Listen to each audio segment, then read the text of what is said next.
बिस्मिल्लाहिर्रहमानिर्रहीम। मैं इस वक्त हज़ारा यूनिवर्सिटी के सामने तोफ़ैल कबाब फरोश है, इनके साथ खड़ा हूँ और सुबह से मैं देख रहा हूँ आज बारिश का मौसम है, इतना ठंडा मौसम है और इनकी जो कबाब की जो फिजिकलिटी रिपोर्ट है वो इतनी अच्छी है कि हर आने वाले दूर दराज से जो लोग हैं इनकी जो कबाब हैं ये बड़े मशहूर हैं, पंजाब तक मशहूर है। और मैं भी यहाँ पे आया हूँ और मैंने टीम को अपनी को भी दावत दी है कि वो आए, यहाँ पे आए, इनके साथ बैठें और इनका जो कबाब है वो खाएं, बड़ा लजीज किस्म का और आला और उम्दा किस्म का। हज़ारा यूनिवर्सिटी के जितने तलबा और तलबात हैं वो यहाँ से खुसूसी तौर पर इनके पास आते हैं और इनसे जो है वो अपना कबाब और रोटी का जो है रेसिडेंट के तौर पर इस्तेमाल करते हैं।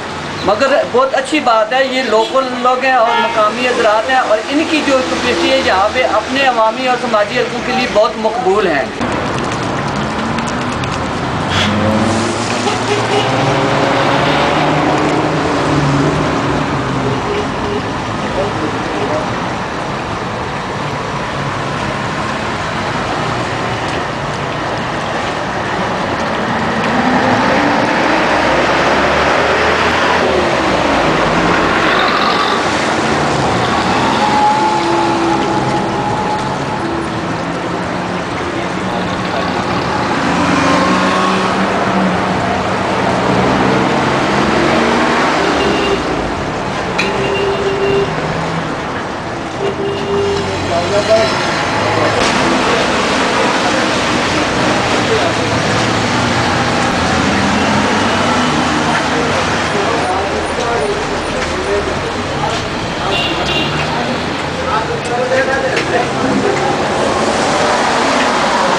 Para, Kuji!